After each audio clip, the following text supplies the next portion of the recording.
인생이 흘러가는 방법에 대해서는 알 수 없지만 크고 작은 변수들의 연속일 것이라고 생각하지 못했어요. 어쩌면 너무 이른 날 것일지도 모르겠어요. 아버지의 빈자리보다는 친정엄마에 대한 걱정이 더 컸어요. 친정엄마는 외로움을 많이 타는 성격이기 때문에 혼자서 살 수 있는 사람이 아니셨거든요.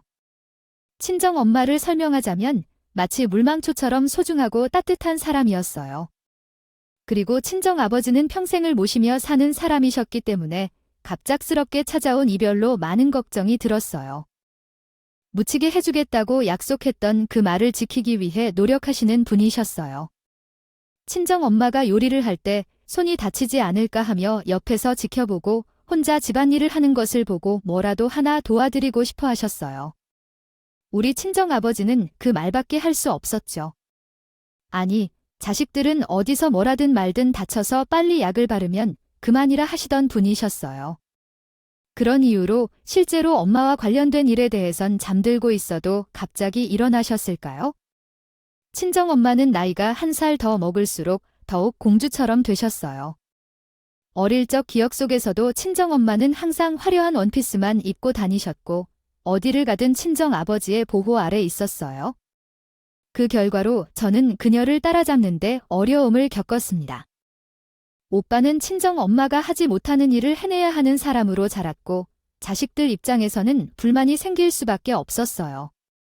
무조건 공주님 같은 삶을 살아야 했던 우리 친정엄마를 따라 뒤따라가야 했으며 친정엄마 위주로 돌아가기 때문에 우리 오빠는 그런 상황에서 진절머리가 나았을지도 모릅니다. 살에서 군대를 다녀온 뒤 유학을 떠나 미국으로 떠나버린 오빠는 몇 년 동안 잘 있다는 연락을 가끔 보내며 어느 순간부터 연락이 없어졌어요. 어떻게 해야 할지 모르겠어요. 내 오빠가 이렇게 오랜 시간 연락이 두절된 적은 없었는데 미국에서 무슨 일이 있는 건 아닐 텐데. 거기는 무기도 소지할 수 있는 나라이니까 인종차별을 당한 것일지도 몰라요. 어찌 해야 할까요? 지금 당장이라도 우리가 미국으로 가야 할까요? 아무런 연락도 없이 있던 아들, 정확히 어디서 어떻게 지내고 있는지까지도 모릅니다. 나는 엄마한테 알아야겠어요. 미국의 땅이 얼마나 큰지요? 오빠는 캘리포니아주에 있단 걸 제외하고는 전혀 모르는데 그 넓은 땅에서 어떻게 오빠를 찾을 수 있을까요? 이미 경찰에 신고도 했으니 기다려야겠죠? 우리가 맨 땅에 헤딩하는 것보다 경찰이 더 빨리 찾아줄 거예요. 왜 넌 그렇게 냉정하게 말하는 거니? 나이 30 먹은 줄 아니야? 이제 겨우 5살이면서 오빠 걱정도 안 되는 거야? 왜 그러는 거야? 어디서 무슨 일이 생긴 건지 걱정돼서 밥도 못 먹겠어. 정말 큰 마음을 먹고 오빠를 유학 보낸 건데 오빠가 이렇게 어렵고 있는 건 뭘까요? 참으로 똑똑한 사람이었던 학생이었기 때문에 학업 생활에서 우수한 성적을 거두지 못한 적이 없었습니다. 그래서 수능을 포기하고 군대에 곧바로 갔다 오기로 결정했을 때 온 가족이 크게 반대했었죠. 군대를 다녀온 후에는 유학을 가겠다고 말했을 때도 왜 그런지 의문을 품었지만 군대 생활 동안 여유 시간을 활용해 영어 공부를 열심히 해서 미국 대학 진학을 위한 성적 조건을 충족시켰다고 하더군요. 이 소식을 듣고 가족들은 2번 놀라며 지지를 아끼지 않았습니다.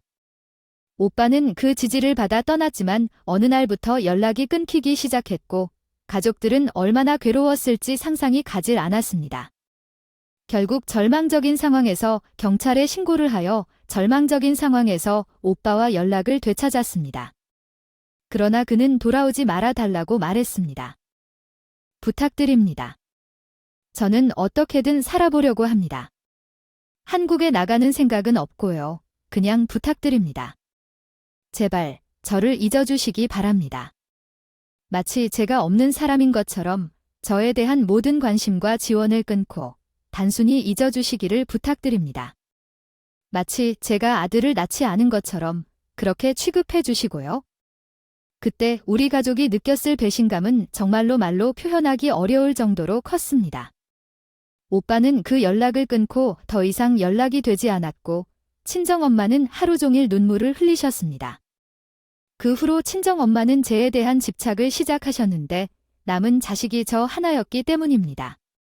물론 친정엄마의 마음을 이해하지 못할 이유는 없지만 한창 나가서 놀고 친구들과 여행도 다니고 싶은 나이에 저는 집에 묶여 있어야 했습니다. 그래서 통금을 받았습니다. 시간까지 지켜야 했으니 답답하기 짝이 없었습니다. 저는 오빠처럼 공부를 잘하는 편은 아니었지만 그래도 서울에 있는 4년 전공대학을 졸업했습니다.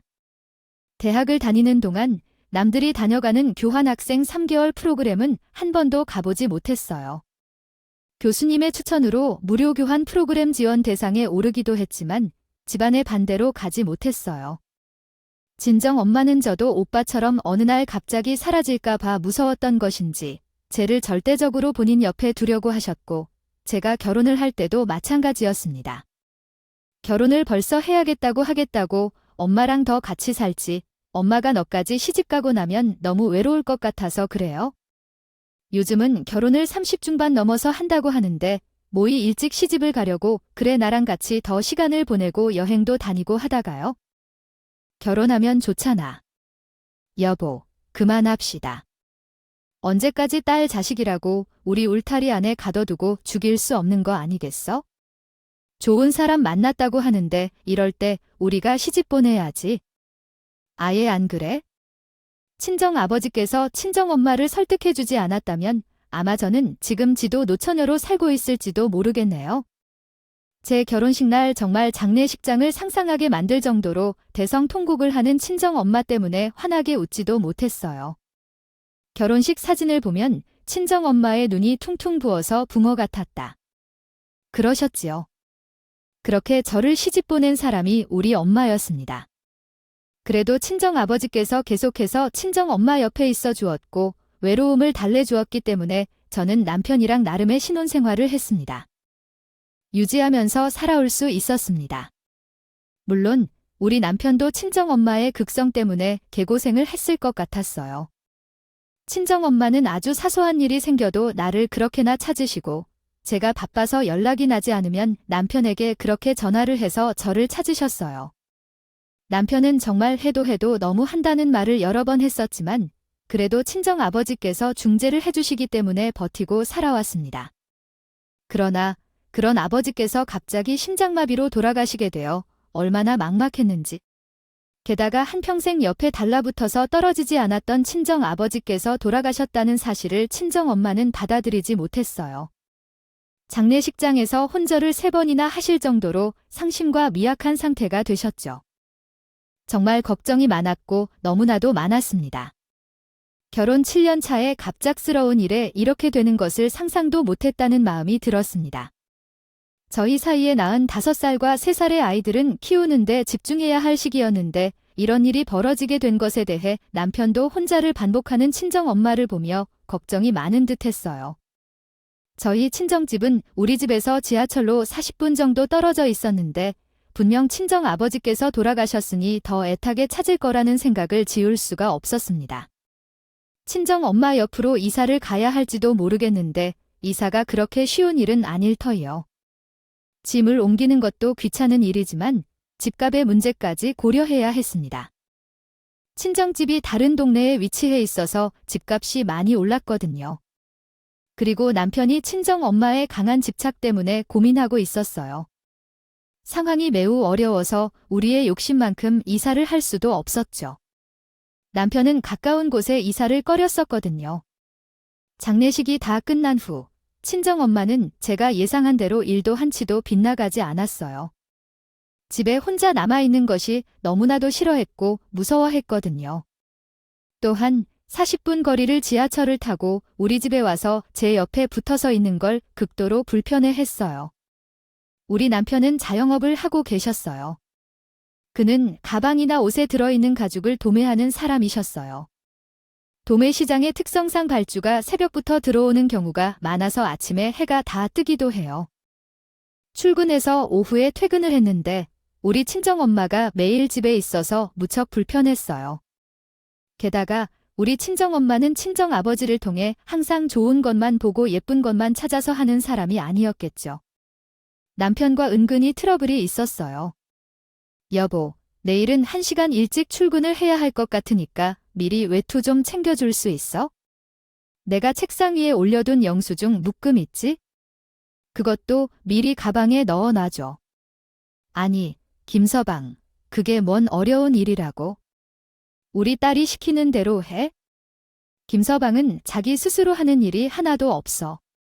내가 우리 딸을 얼마나 귀하게 키웠는데 제가 우리 딸한테 떠넘기고 그러냐고. 아, 자네가 스스로 좀 해야지. 물론 남편 입장에서는 억울할지도요. 만하다고 했어요. 그냥 양말을 좀 가져다 줄래? 서류 좀 챙겨놔 줄래? 입어야 할 외투가 어디 있는지 모르겠으니까 찾아줄래? 이런 일상적인 부탁이 대부분이었어요. 근데 우리 친정엄마는 남편의 그런 부탁을 이해하지 못했어요. 스스로 할 수 있는 일은 스스로 해야 한다고 남편을 나무라고 그러셨거든요. 당연히 우리 남편은 스트레스 받을 수밖에 없었죠.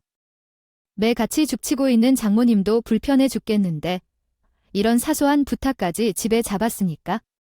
게다가 우리 남편은 외동 아들이라서 오냐오냐 잘한 사람이었거든요. 저는 공주인 친정엄마를 받들며 살아가다 보니 그런 행동들이 익숙한 사람이었고 그래서 잘 맞아서 별 문제 없이 잘 살았었어요. 친정아버지께서 돌아가신 이후부터 삐걱거리기 시작했어요. 저희 집에서 하루를 보내다가 저녁 늦은 시간에 나 집으로 돌아가시는 친정엄마 때문에 남편이 많이 힘들어했어요. 그렇게 1년이라는 시간을 보내면서 저도 정말 죽을 만큼 힘들었어요. 1년 동안 무슨 일이 챙기지 않는 이상 친정엄마는 매일같이 저희 집으로 찾아왔어요. 물론 아이들은 무척이나 좋아했죠. 누구보다 외손주들을 사랑한 외할머니였습니다. 아이들은 정말 친정엄마가 오는 시간을 손꼽아 기다릴 정도로 좋아했지만 저희 남편은 점점 더 겉돌기 시작했어요. 집에 와봐야 친정엄마의 잔소리만 들었으니까 그럴 만했죠. 거기다가 시댁에서도 매우 까다로운 모습을 보았거든요. 처음에 결혼했을 때 신혼집 전세 명의를 제 명의로 해주셨어요. 저희 친정아버지께서 전세금도 전부 보내주셨고 저희 시댁은 우리 살림을 도와줄 수 없는 집이었기 때문에 그런 점이 더욱 그랬어요.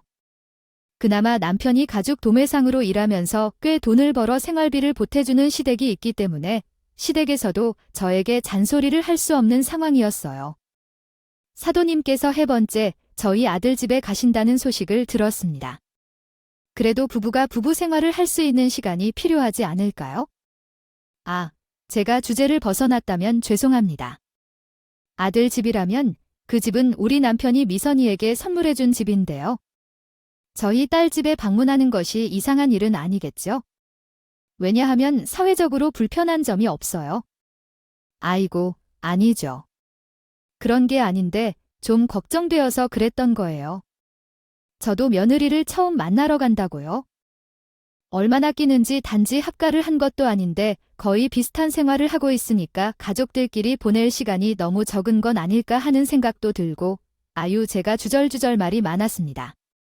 사위가 불편하다고 한 것도 아닌데 사돈께 그린말을 하시니 제가 좀 그렇네요. 저희 집에서 받아준 딸 집에 놀러 가는 것뿐인데 시댁에서는 찍소리도 하지 못했어요. 우리 남편은 답답해했어요. 남편의 마음도 너무나도 이해가 갔죠. 아니, 장모님이 그렇게 말을 하시면 우리 집에서는 뭐라고 생각하겠어요. 집값 못 보내줘서 미안해하는 것밖에 못할 거 아니에요? 어차피 이미 해준 집이니까 왜 그렇게 생색을 내고 그러시는 거예요? 장모님과 있으면 내가 작아지는 기분이라 너무 싫다고요. 양쪽에 다 미안해서 마음이 아파요. 우리 엄마 이야기인데 너무 외롭지 않게 보살피는 게 내 몫이라고 생각했어요. 하지만 뭘 잘해봐도 매번 우리 집에 오시는 건 막을 수 없어서 속상해요. 사실 나도 우리 엄마의 딸이니까 친정 엄마가 오면 편했거든요. 집안일도 도와주시고 아이들도 돌봐주시는데 어떻게도 불편할 수가 없죠. 게다가 친정아버지가 보험금을 받아서 아이들 용돈도 챙겨주시고 제가 부족하면 보태주려고 카드도 주시고 그랬는데 싫어하지 않죠. 제 엄마니까요. 너 왜 내가 준 카드를 안 써? 라는 말에 그거 드십시오. 아껴두다가는 후회합니다. 그런데 김서방은 왜 맨날 늦게 퇴근하십니까? 예전에는 해지기 전에 들어오시던데 이제는 해가 다 지셔도 집에 안 들어옵니다. 김서방이 왜 이렇게 매일 늦게 들어오시는지요? 들어오면 우리 딸이 힘든 거 아니에요? 아이고, 내가 걱정돼서 찾아올 수가 없어요. 요즘 너무 바빠서 그랬대요. 바쁘면 좋은 거지, 우리 가족 굶어 죽을 일은 없다는 소리라서. 엄마, 벌써 9시가 다 되어가요? 너무 늦기 전에 집으로 돌아가셔야 해요. 응, 그래. 집에 가려면 지하철을 40분이나 타고 가야 하는데 집에 가면 정말 쓰러져서 잠들 건 아니니까 피곤해 죽겠다. 응, 그래. 이만 가볼게요. 남편은 8시 사이에 친정엄마가 집으로 돌아가시고 나야 집으로 돌아왔어요. 친정엄마랑 마주치는 게 싫었는지 집에 들어오는 시간이 점점 늦어지더라도 못하시는 것 같았어요. 제가 그렇게 티를 내지도 않았고요. 계속해서 바빠서 그런 거라고 설명하니 이해하신 줄로 알았어요. 솔직히 이 문제로 남편이랑 싸우기도 참 힘들었어요. 많이 싸웠죠. 도대체 장님은 언제까지 우리 집에 출근 도장을 찍으실 거예요? 주말은 좀 참아주셔야 하는 거야? 아니에요. 나도 평일 내내 일하고 주말에 겨우 쉬는 건데 푹 좀 자고 개운하게 일어나고 싶어요. 매일 아침 8시만 되면 들이 닥치는데 언제 쉴 수 있겠어요? 이거는 딸 자식에 대한 사랑이 아니라 집착이라고 생각해. 근데 당신도 우리 오빠일 걸 알고 있잖아. 우리 엄마 입장에서는 자식이 나 하나밖에 없는데 나까지 본인 품을 떠나가 사라질까 봐 걱정되는 거겠지. 우리 오빠가 그렇게 후련히 사라졌을 때 얼마나 큰 충격을 받았을지 알 것 같아. 그래도 내가 당신한테 우리 엄마 잘 하라고 하진 않잖아. 그럼 뭐 하려고 해? 마주칠 때마다 잔소리를 퍼부시는 제발 그만하고 싶어. 제발 장모님과 잠만 같이 앉아서 이야기하자는 거지 같이 생활하지? 어째 뭐가 달라? 아이고, 나 오늘도 나갈래야? 솔직히 남편의 말도 틀린 게 하나 없죠. 친정 엄마의 집착을 저도 처음부터 받아들인 것은 아니에요. 반항도 해봤고 제발 그만해 달라고 의기도 해봤지만 안 되는 걸 어쩌겠어요. 저도 그냥 포기를 하게 된 부분이 있어요. 처음으로 낳아서 첫째로 키운 아들이 그렇게 사라져 버렸으니 공부도 곧잘하고 자기 앞가림을 너무 잘해서 미국에 가겠다는 말에 지원 팍팍 해주더니 미국에서는 돌연 연락두절. 한국에 들어오지도 않고 가족들이랑 연락을 끊고 살겠다는 첫째 아들의 변덕에 큰 상처를 입으셨어요. 친정 엄마가 느낄 배신감이 이해가 되니까 저한테 이렇게 집착을 하는 것도 이해할 수밖에 없었어요. 벌써 20년이 되어간다. 일이었지만 우리 남편의 입장에서는 결혼을 했더니 장모님이 거부하셨어요. 이 이상도 이하도 아닌 일이었어서 입장 차이가 당연히 있을 수밖에 없었어요. 그렇게 1년이라는 시간을 보내면서 참 많은 일이 있었어요. 아무튼 1년째가 되는 날 친정엄마가 드디어 먼저 입을 여시더니 아이들도 초등학교에 올라갈 나이가 되면서 많은 걱정이 있는데 공부를 잘한다는 내가 똑똑하니까 아이들도 분명 똑똑할 것이라고 믿어. 그래도 성적 좋은 학교로 옮겨가는 게 서로에게 이로울 것 같은데 내 욕심도 있지만 이렇게 오고 가며 살기보다는 협가를 하는 게 더 낫겠지 않을까 생각해. 서로 소통하며 상의하는 게 좋을 것 같아요. 더 좋지 않을까요? 혼자 생각하고 결정할 수 있는 일도 아닌 것 같고 그이랑 상의도 해봐야 하는 일인데 요즘 그의 일이 바빠서 이야기 나눌 시간 있을지도 모르겠어요. 아휴, 학과는 좀 어려운 이야기일 것 같아요. 어쩜 그렇게 바로 딱 잘라서 거절을 할 수 있니? 너는 예전이나 지금이나 성격이 편한 게 하나도 없구나. 서운하다. 서운해. 지금 살고 있는 집 전세도 말이야. 돌아가신 아버지가 해주신 집이나 다름없고 합가를 하게 되면 우리 집으로 오게 될 건데 훨씬 안정적으로 살 수 있지 않겠어? 왜 싫다는 건지 모르겠구나. 아니, 싫다는 건 아니고 그이랑 이야기를 해봐야 해요. 저도 혼자 생각하고 결정하면 안 되잖아요. 김서방이 나 불편해하니? 그런 거 아니잖아. 지금 내가 사는 집이 평소도 훨씬 넓고 게다가 요즘 부족하지 않아요. 직업을 유지하는데 필수적인 초등학교 아파트가 있지 않나요? 초등학교에도 보내기 좋고 중고등학교는 이름만 들어도 축축한 학교들로 가득해요. 그렇지만 애들 생각은 안 할 거예요.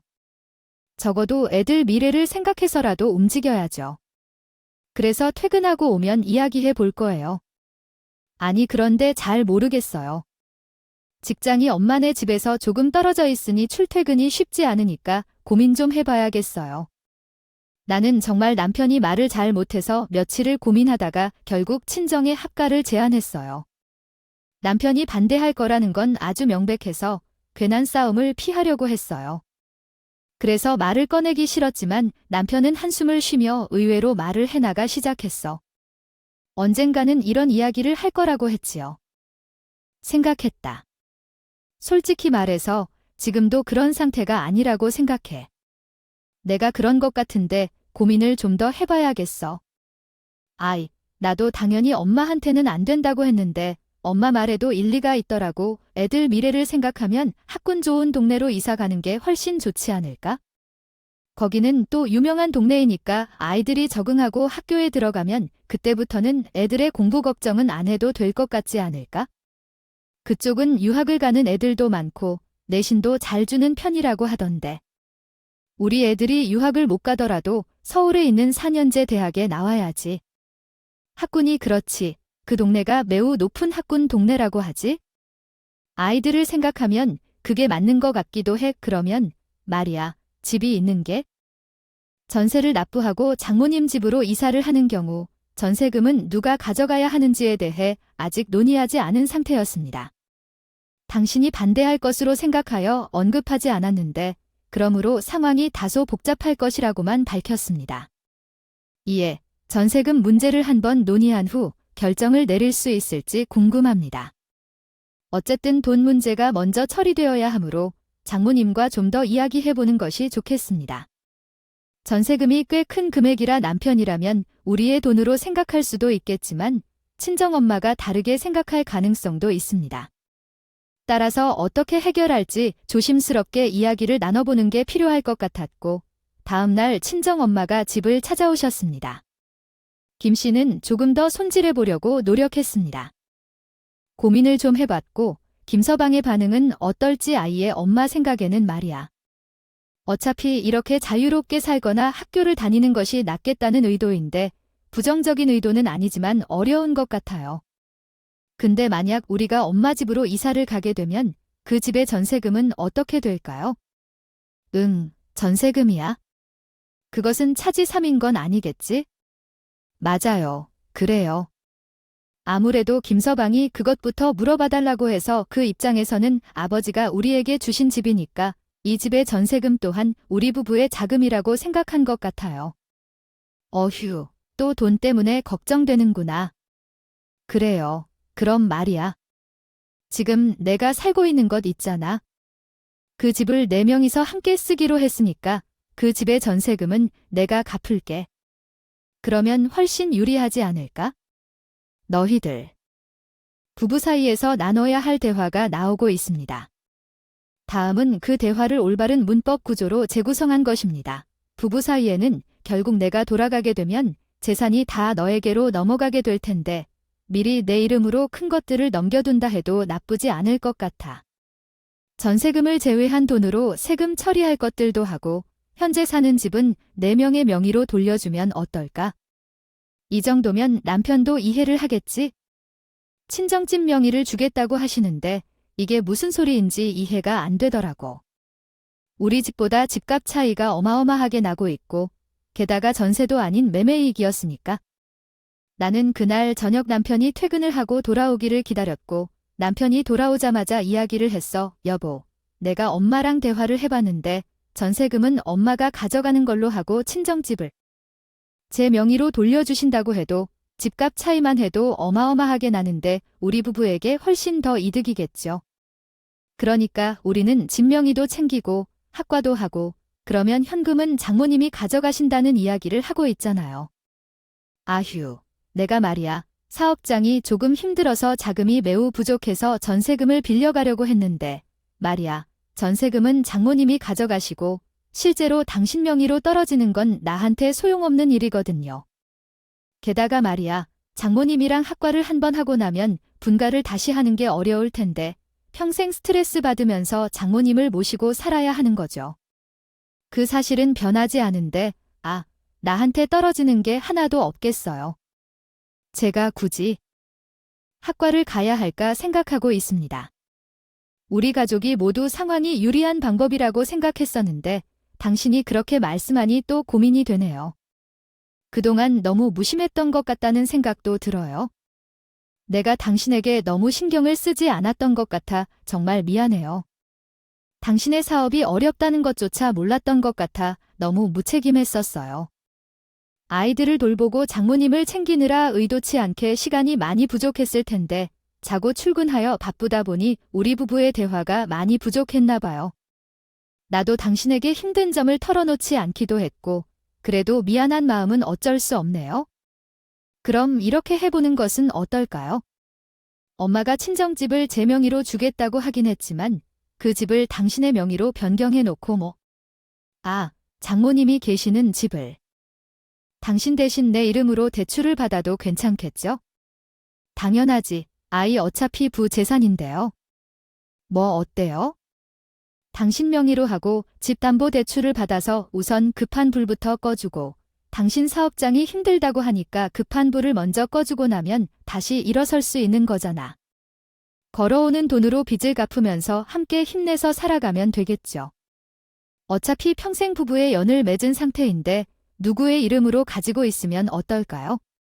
당신도 그동안 우리 엄마를 위해 집에 일부러 늦게 들어오고 주말에 자주 나가는 것 다 알고 있지만 저도 미안하고 고마워서 당신 이름으로 돌리는 것이 좋을 것 같아요. 그 말을 듣니까 솔직히 좀 안심이 되네요. 저도 지금 돈이 급한 상황이라서 내 이름으로 돌리는 게 맞겠죠. 그렇다면 당장 이사 준비할 수 있겠어요. 솔직히 아이들한테도요.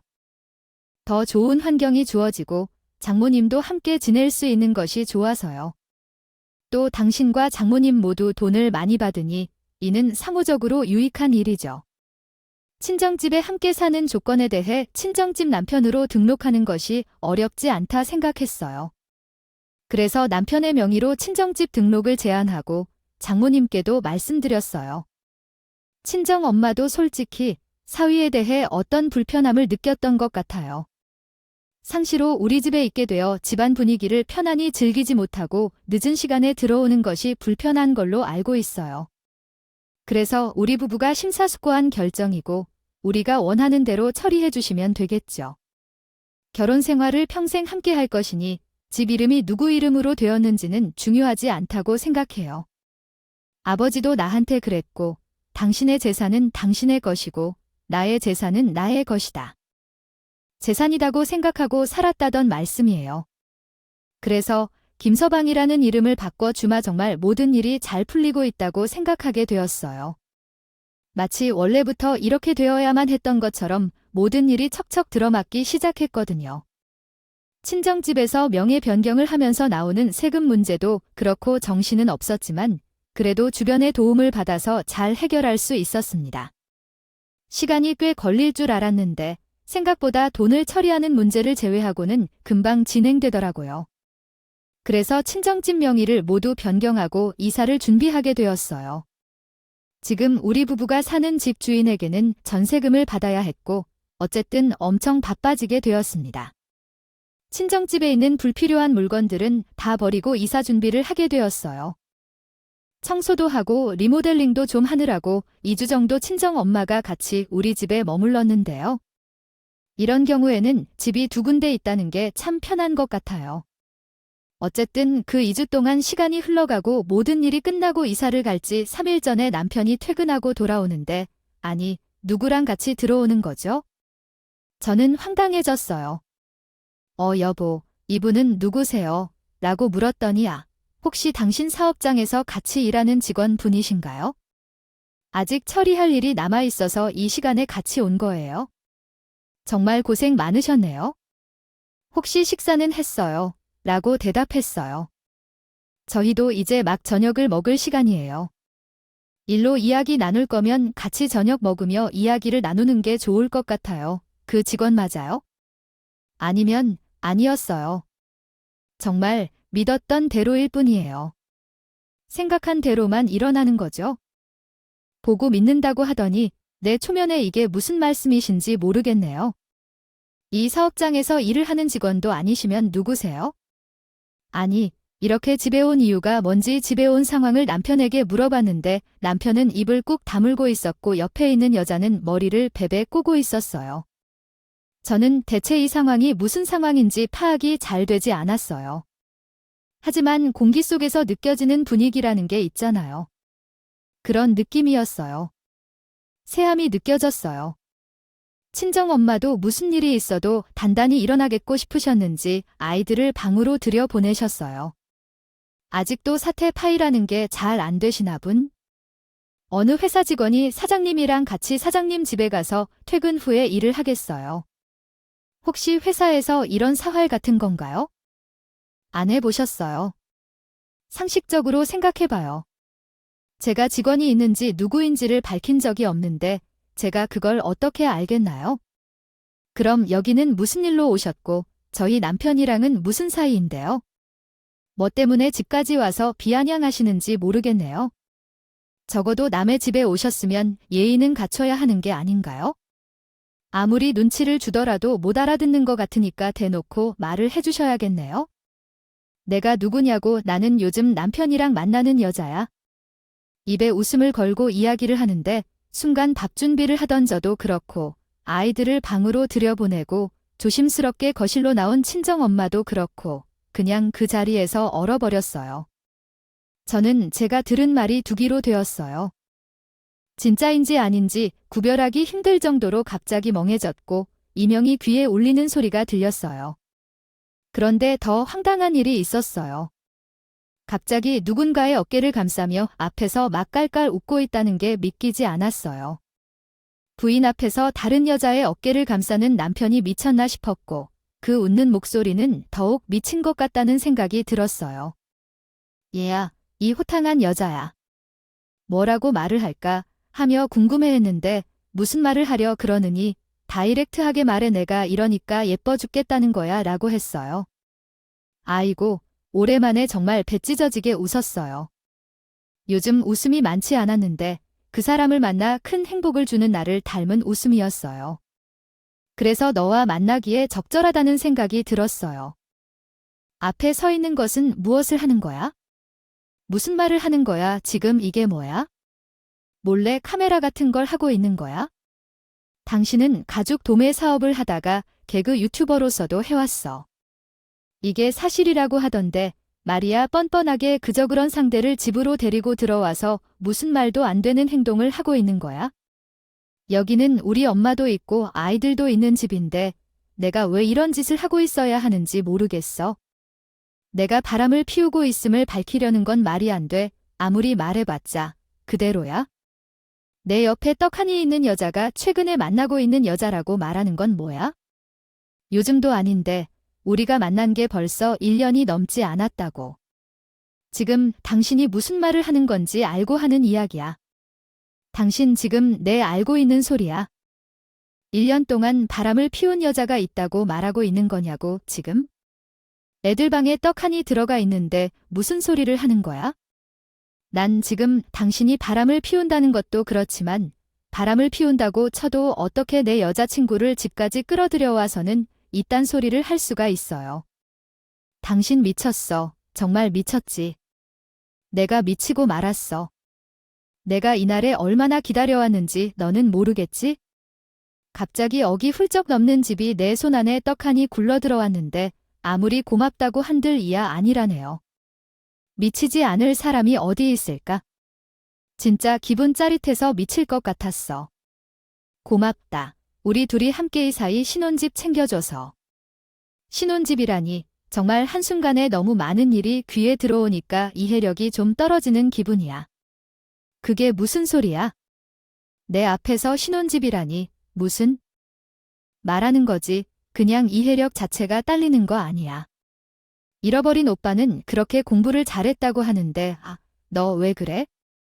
하긴 그렇게 똑똑하니까 진절머리 나는 집구석을 일찌감치 탈출했지만 매일같이 쳐들어와서 제가 오갈 곳 없이 방황하니까 이 여자가 제 옆에 뜻밖의 나타나 떨어지더라고요. 얼마나 감사한지 장모님 덕분입니다. 아, 제가 바람도 피울 수 있고 게다가 집으로부터 떨어지는 일 없이 생기니 장모님에게 평생 절하며 살겠습니다. 지금 그러니까 우리 엄마가 매일 집에 계시니까. 하일이랑은 다르게 시간을 보내다가 저 여자랑 바람 피웠다는 말이야. 아니, 솔직하게 말해서 그저 우리 엄마는 핑계를 대는 거였던 거 아니야? 애초에 저 여자랑 바람 피웠는데 이때라 생각하고 우리 엄마 때문에 밖에서 시간 보내다가 눈 맞았던 것을 핑계로 대고 있는 거 아니냐고. 그게 지금 중요한 거야. 결과적으로만 보면. 장모님 때문에 불편해서 바깥에서 바람 피웠다는 것이 순서는 하나도 중요하지 않아. 바람을 피웠다가 집에 도착했더니 굴러 들어왔다 야. 세상에 이렇게 운이 좋은 남자가 어디 있겠어. 장모님이 합가하자고 말을 하길 얼마나 기다렸는지 알아. 전세금이 나한테 떨어질 줄 알았더니 더 좋은 것이 내 손에 들어왔네. 어차피 당신이 바람을 피운다는 사실을 알았으니까 이혼하게 되면 그 집도 물 건너가는 거 아닐까? 무슨 소리를 하고 있는 거야? 내 이름으로 받은 산이기 때문에 재산 분할 대상이 되는 거 알지? 당신 이름으로 받았으면 중요 재산이라 재산 분할 대상이 안 들어갔을 텐데. 집 이름으로 받아내 이혼을 해봐야 나는 이득인 거야, 이 말이야. 10억을 넘는 아파트를 내가 소유하고 있다. 혹시 이혼 시 위자료를 받아본다면 얼마가 나올까? 예상해봐도 5천만 원도 안 나올 것 같아. 너와 함께 살면서 돈을 벌어야 하는 약속을 한 적도 없고 재산 분할을 약속한 적도 없어서 너도 왜 그런 생각을 하는지 이해가 안 돼. 난 이 집에 대한 기여도도 전혀 없는 상황이라 재산 분할로 받을 돈도 적을 것 같아. 난 꼭 먹고 살아야 하는 사람이라고 정말이야? 넌 정말 마음이 이해되지 않아. 나는 이런 점을 몰랐다면서도 긴 세월 부부의 연을 맺었던 것 같아. 정말 소름 끼친다. 그래서 너는 이런 날이 올 걸 예상하고 우리를 속인 것 아닌가 싶어. 학가에 얘기를 하려고 해도 내가 세탁판을 때리려 했던 것도 있었지만 집을 주겠다 해서 기다린 거잖아. 정말 이러다가 금붕어가 나온 그 이야기야? 아, 지금서야 조금 이해가 가는구나. 게다가 그 아파트 위치도 학군이 좋다고 했어. 동네라서 집을 내놓으면 팔린다고 하더라. 앞으로 내가 먹고 사는 데는 아무런 문제가 없을 것이라고 이야기했어요. 10억을 넘는 아파트가 내 손 안에 들어와서 그 돈을 평생 벌어도 만질 수 없는 사람이 재산이라고. 정말 황당하다. 이렇게 말도 안 되는 일이 벌어질 수가 있다고. 확실히 법적으로 보호받을 조치가 있을 것이라고 생각해. 당신이 원하는 대로 행동하게 내버려 둘 것 같아. 법조에 아는 사람이 있을지 몰라. 당신의 친구들이라고 해봐도 다 별로 중요하지 않은 회사원이지만 아참, 지금부터 변호사를 찾아보겠어. 집을 팔고 난 다음에 할 것인데, 맞다. 3일 뒤에 이사를 나가야 하니까 그 집을 언제 구할 건지? 내 이름으로 된 그 아파트는 리모델링이 끝나면 새 집을 꾸미는 거라서 발도 못 붙이게 할 거야. 거거든 어차피 일이 이렇게 된다면 시끄럽게 굴지 말고 조용히 이혼을 하자. 뻔뻔하게 지금 누가 누구 입으로 이혼을 말하고 너 유책 배우자라도 이혼 소송도 못 거는데 어떻게 할 거야? 이혼 못 해주겠다고? 아, 과연 그렇게 우길 수 있을까? 너는 내 집에서 지낼 권리가 없어. 당장 내가 쫓아내면 빈털털이 어디로 가서 어떻게 살 건데? 내가 인심 위자료로 1억 원을 주겠다. 소송을 해서 뭐 하려고 해서 위자료 3천만 원, 5천만 원 받아서 어디서 살 거냐고? 애들을 데리고 살 빌려려면 못해도 1억은 있어야 하지 않겠어? 너가 지금 우리 엄마 집에서 뭘 어쩌겠다는 건데? 그거 우리 엄마 집이라고. 내가 뻔뻔하게 내 현녀와 들어가서 살라고 하는데 신혼집이 아니라고 이 미친놈아. 아, 맞다 생각해보니 나도. 우리 신부님 손에 물을 묻히고 싶지 않지만 나는 한 번 더 친절하게 할 것이야. 장모님께서 할 줄 아는 것은 없어도 한 가지 반찬은 정말로 잘 만드시나 보다. 손이 느려서 그런지 나는 엄마를 모시고 살게 할 것이야. 모시고 싶다는 말이 아니야. 우리 집에서라면 공짜로 밥을 주고 같이 살게 할 것이야. 나는 엄마 없이 살면서 엄마와 함께 살아보고 싶었는데, 아줌마, 지금이라도 나를 딸로 생각해 주시면 어떨까요? 아줌마는 돈도 많다던데, 나도 좀 딸로 대접받고 싶어. 그럼 우리 사돈은 여전히 아줌마의 사위로 남을 건가?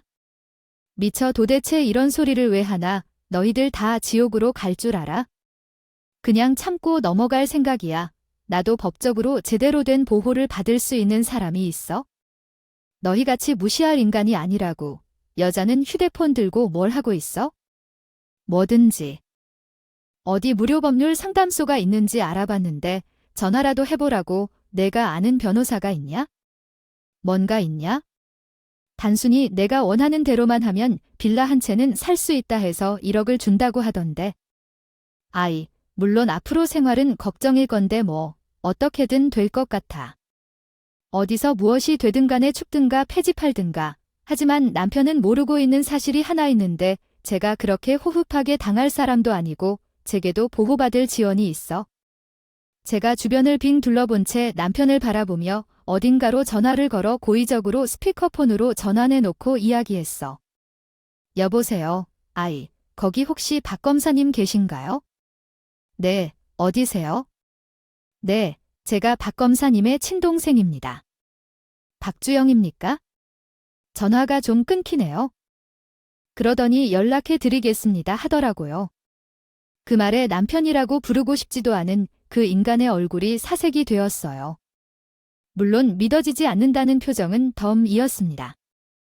야, 너 지금 무슨 쇼를 하는 거야? 박 검사님 친동생인 척까지 해가며 쇼를 하는구나. 너 이거 불법이야 알아? 내가 지금 쇼를 하고 있구나 보이니? 제대로 보여줄 테니 봐 이게 쇼인지 아닌지. 주영아? 무슨 일이야? 이 시간에 휴대폰으로 연락해도 받았을 텐데 사무실로 연락해서 놀랐네. 오빠. 지금 무척이나 황당한 일을 겪었는데 이게 사기인지 아닌지 잘 모르겠어서. 혹시 일 언제 끝나? 우리 집으로 좀 와줄 수 있어?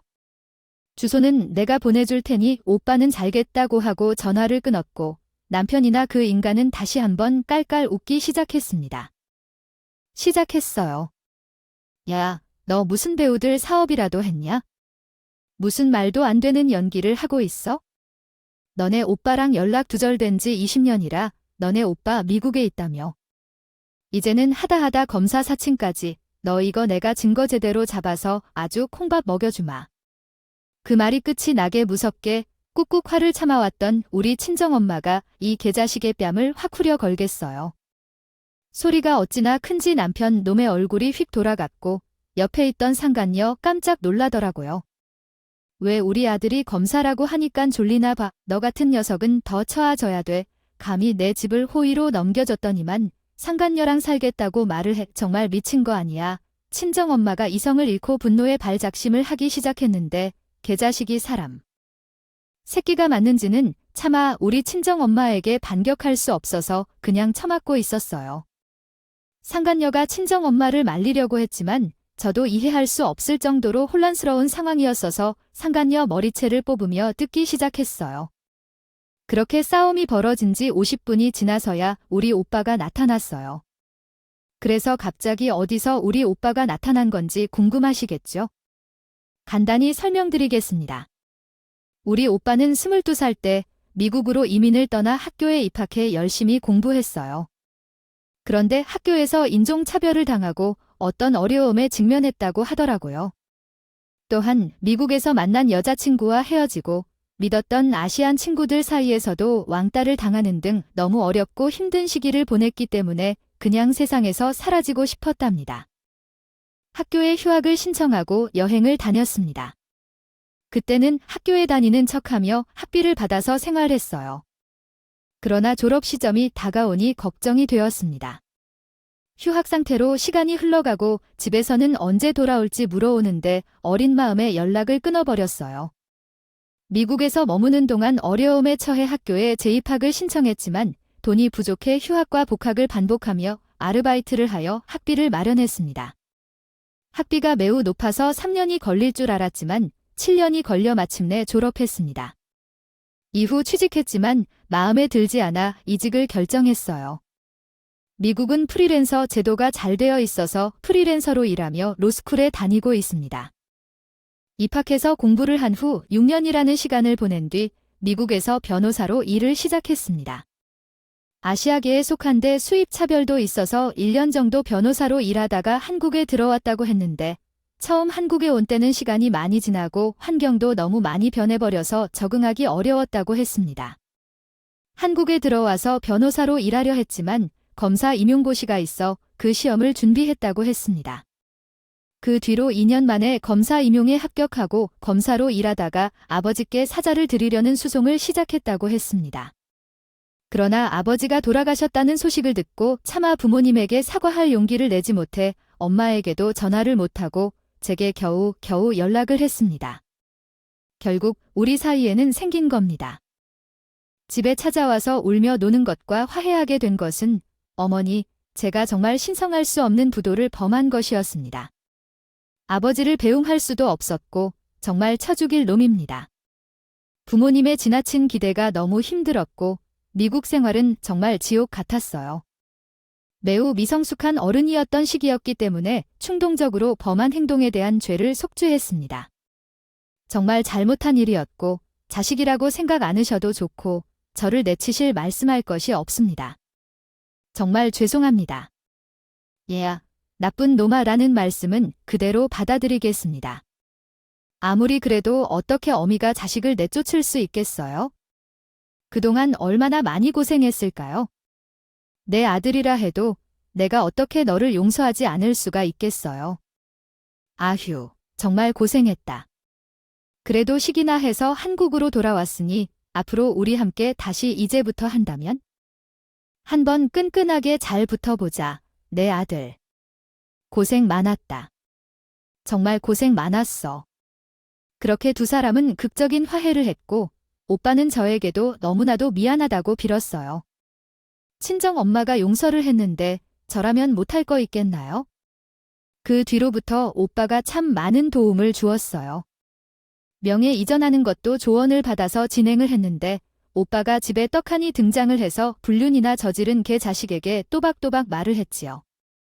하나만 알고 둘은 모르는 게 누구인데 이렇게 당당하게 구는지 모르겠네. 당연히 명예 반환 소송도 가능하고 바람까지 피웠으니 위자료에 그건 내가 모은 예금 신탁에 대한 건네. 명의로 되어 있는 모든 것에 대한 제3분해도 가능하다는 사실은 몰랐지. 거기다가 내 여동생의 남편이라 해서 알아보니까 가죽 도매를 하던데. 그건 역시 많은 문제가 있었는데 불법으로 도축된 가죽을 데리고 온 사실도 드러났고 중국산 가죽을 원산지를 속여 판 것도 확인되어 조만간 고발도 진행할 예정이니 앞으로는 인생이 파란만장할 거야. 나는 우리 검찰청에서 소문난 도베르만이야. 한번 사냥감을 놓치지 않는다고 해 매우 기대해도 괜찮아. 아니, 20년 만에 나타난 내가 어떤 주제에서든 되겠다고 그런 행동을 할 거라면 가족이라면 서로 가족같이 행동해야지. 또 내가 손해를 보거나 피해를 입은 것도 없는데 내 사업장에 왜 들이대는 걸까? 누가 한 핏줄 누가 안 할까봐 걱정돼. 아직도 상황을 제대로 이해하지 못했어? 검찰이 수사권을 가지고 힘을 행사하고 있다고 하지만 내가 왜 그런 말을 하는지 이해가 안 돼. 피해를 입은 피해자들이 있다면 찾아가서 고발하자고 하던가 말해야지. 너야말로. 그냥 죽은 거라고 생각해. 포기하는 게 아니야. 내 가족에게 상처를 줬다면 당연히 죄를 속죄해야지. 엄마도 그렇고 너도 그러고. 그 망나니 같은 인간한테 제대로 지옥을 보여주고 싶다면 앞으로 내가 하는 대로 따라와야 해요. 든든하게 말을 해주는데 당연히 저희 엄마는 고개를 끄덕였어요. 그때부터 마치 준비한 사람인 것처럼 오빠는 사건을 해결하고 일을 순서대로 정리하기 시작했어요. 처음에는 명반 소송부터 진행했는데 검사인 오빠가 있으니까 엄청나게 든든했어요.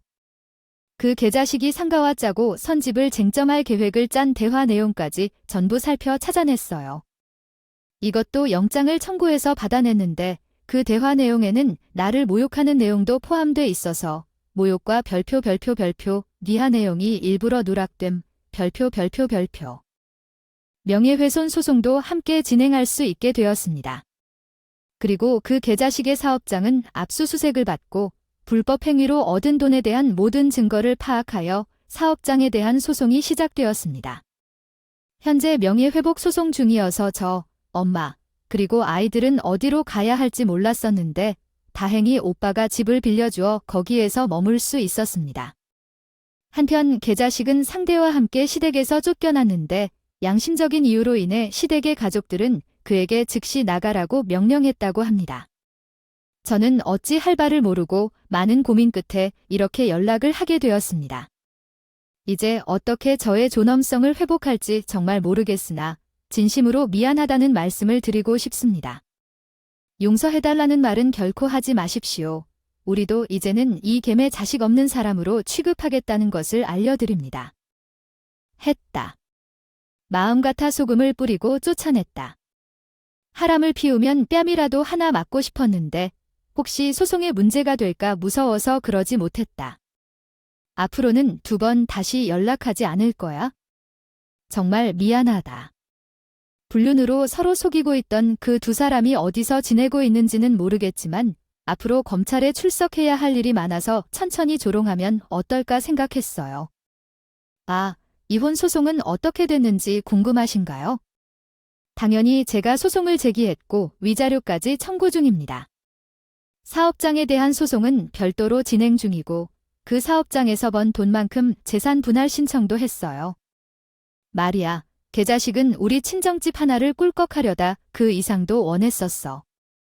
제게 물어와 상황에서 난 망연자실했고 재판 과정에서 들은 것인데 상간녀는 이 사람이 빈털터리가 돼서 도망갔다더라고요. 나는 내가 멍청했다고 생각해 장모님이 집을 주신다고 할 때 그냥 받아들이고 끝내야 했는데 아니죠. 아쉽게도 처음부터 바람을 피웠어야 했는데 그녀가 난 빈털터리가 돼서 도망치면서 나는 사업장도 망해버리고 집도 빼앗기고 위자료까지 내야 하고 아이고 나는 한 번 용서를 구해야 한다고 해. 당신이 없이 어떻게 살 수 있겠어요. 당신은 나의 모든 것이어서 아이들도 그래? 아빠 없이 살 때 행복할까?